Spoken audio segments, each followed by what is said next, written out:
Hello guys, welcome back to my vlog. എല്ലാവർക്കും എന്തൊക്കെയുണ്ട് വിശേഷം? സുഖമാണോ? എല്ലാവരുടെയും വിഷുവൊക്കെ ഇങ്ങനെ ഉണ്ടായിരുന്നു. ആക്ച്വലി ഞാൻ ഈ വീഡിയോ റെക്കോർഡ് ചെയ്ത് വെക്കുന്നത് ഫ്യൂ ഡേയ്സ് ബാക്ക് എൻ്റെ ബർത്ത്ഡേയുടെ അന്നാണ്. പക്ഷേ യൂണിവേഴ്സിറ്റി എക്സാംസ് ഒക്കെ കാരണം എനിക്ക് ഇപ്പോഴാണ് കേട്ടോ ഇത് പോസ്റ്റ് ചെയ്യാൻ സമയം കിട്ടുന്നത്. കാര്യം പറഞ്ഞാൽ എൻ്റെ ബർത്ത്ഡേ ഒക്കെ ആണെങ്കിലും എനിക്ക് സ്റ്റഡി ലീവ് ആയിരുന്നുകൊണ്ട് രാത്രി മൊത്തം ഇരുന്ന് പഠിച്ച് പിന്നെ രാവിലെ കേട്ടോ ഞാൻ ഉറങ്ങി എണീറ്റ് കഴിഞ്ഞപ്പോൾ ഉച്ചയായിട്ടുണ്ടായിരുന്നു. ഏതാണെങ്കിലും ബർത്ത്ഡേ അല്ലേ എന്നൊക്കെ വിചാരിച്ച് ഞാൻ എണീറ്റ വഴി ഒരു കുളിയൊക്കെ പാസ്സാക്കിയെങ്കിലും ഉറക്കം ശരിയാവത്തോണ്ട് നല്ല മട്ടി പിടിച്ച് നിൽക്കുകയാണ് ഞാൻ. അപ്പോഴാണ് നമ്മുടെ മിക്കി പൂച്ച വന്നത്. മിക്കി ഭയങ്കര അറ്റൻഷൻ സീക്കി ആയിട്ടൊരു ക്യാറ്റാണ് കേട്ടോ. അവൾക്ക് ഇങ്ങനെ എടുത്ത് അവളെ കൊഞ്ചിപ്പിച്ച് കളിപ്പിച്ച് ഇങ്ങനെ ഇരിക്കണം നമ്മൾ.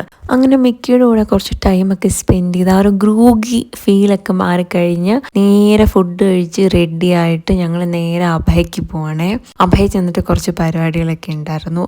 എന്തെന്ന് പറഞ്ഞാലും അഭയക്ക് അഭയുടെ ഒരു ബ്യൂട്ടി ഉണ്ട്. ഏത് ക്ലൈമറ്റ് ആണെങ്കിലും ഈവനിങ് ആയിക്കഴിഞ്ഞാൽ ഫുൾ ഫോഗിയാണ് കേട്ടോ അഭയ. അങ്ങനെ ഫോഗൊക്കെ എൻജോയ് ചെയ്ത് നേരെ ചെന്നത് ദേ നമ്മുടെ സിറ്റി ഫ്ലവറിലേക്കാണ്. പിന്നെ ഇതാട്ടോ അന്നത്തെ എൻ്റെ ഔട്ട്ഫിറ്റ് ഇതായിരുന്നു. ബർത്ത്ഡേ ഒക്കെ അല്ലേ ഇരിക്കട്ടെ എന്ന് വിചാരിച്ചു. പിന്നെ അവിടെ ചെന്നപ്പോഴത്തേക്കും അജ്മലിക്ക ഉണ്ടായിരുന്നു, നൗഷാദിക്ക ഉണ്ടായിരുന്നു, മിൽ ചേച്ചി ഉണ്ടായിരുന്നു, ഇവരെല്ലാവരും അവിടെ ഉണ്ടായിരുന്നു. പിന്നെ ദേ അൻസാറങ്ങളും ഫാമിലിയും വന്നിട്ടുണ്ടായിരുന്നു, കുട്ടാപ്പി ഉണ്ടായിരുന്നു.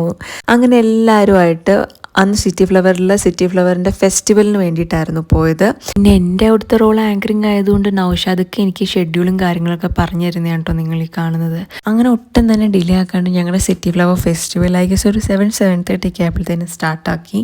ആദ്യം തന്നെ ഞങ്ങളുടെ സൗമ്യ ആൻറ്റിയുടെയും രഞ്ജിത്ത് അങ്കിളുടെയും സോങ് വെച്ചിട്ടായിരുന്നു കേട്ടോ തുടങ്ങിയത്. അടിപൊളിയായിരുന്നു. പിന്നെ കുട്ടികളുടെ ഡാൻസ് ഉണ്ടായിരുന്നു, അതേപോലെ നമ്മുടെ ഒപ്പനയൊക്കെ ഉണ്ടായിരുന്നു. പിന്നെ ഒരു മെയിൻ ഹൈലൈറ്റ് ആയിരുന്നു തനോറ എന്ന് പറയുന്ന ഈ കാണുന്ന ഒരു അറബ് ഡാൻസ് ഫോം. കുട്ടികളൊക്കെ ഭയങ്കര അമ്യൂസ്ഡ് ആയിരുന്നു കേട്ടോ. പിന്നെയാണ് ഇത് എല്ലാവരും കൂടി എന്നെ ഭയങ്കര ഇമോഷണൽ ആക്കി ഒരു സർപ്രൈസ് കേക്ക് കട്ടിങ് സെറ്റാക്കിയത്. ഞാൻ അങ്ങനെ ഒരു സെലിബ്രേറ്റിംഗ് പേഴ്സൺ അല്ല, പക്ഷേ അന്ന് എല്ലാവരും കൂടി അതൊരു മെമ്മറബിൾ ഡേ ആക്കി തന്നു. Special thanks to Ansar uncle, thank you so much. അതേപോലെ തന്നെ നൗഷാദിക്ക, അജ്മലിക്ക, ഫൈസൽ സർ, ഡാഡി, മമ്മി എല്ലാവർക്കും താങ്ക് യു സോ മച്ച്. അവരുടെ ഡേ ഹാപ്പി ആക്കിയതിനും മെമ്മറബിൾ ആക്കി തന്നതിനും.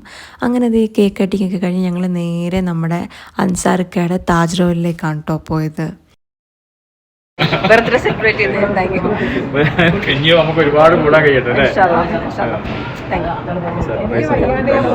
അങ്ങനെ താജി കയറി റാഷിദ് ആൻറ്റിയുടെ റൂബിത്തയുടെ ഒക്കെ കൂടെ ഫുഡൊക്കെ കഴിച്ച് എന്നെ എപ്പോഴും ബൂസ്റ്റ് വേണോ ഹോർലിക്സ് വേണോ എന്നൊക്കെ ചോദിച്ച് ചൊറി നിൽക്കാനെ കൊണ്ടൊരു ഹായ് ഒക്കെ വീഡിയോയിൽ പറയിപ്പിച്ച് എല്ലാവരോടും ബൈ ഒക്കെ പറഞ്ഞ് ഞങ്ങൾ തിരിച്ചിറങ്ങി. ഇന്നത്തെ വ്ളോഗ് അത്രേ ഉള്ളൂ. അപ്പോൾ see all my next reel. Till then bye bye, take care.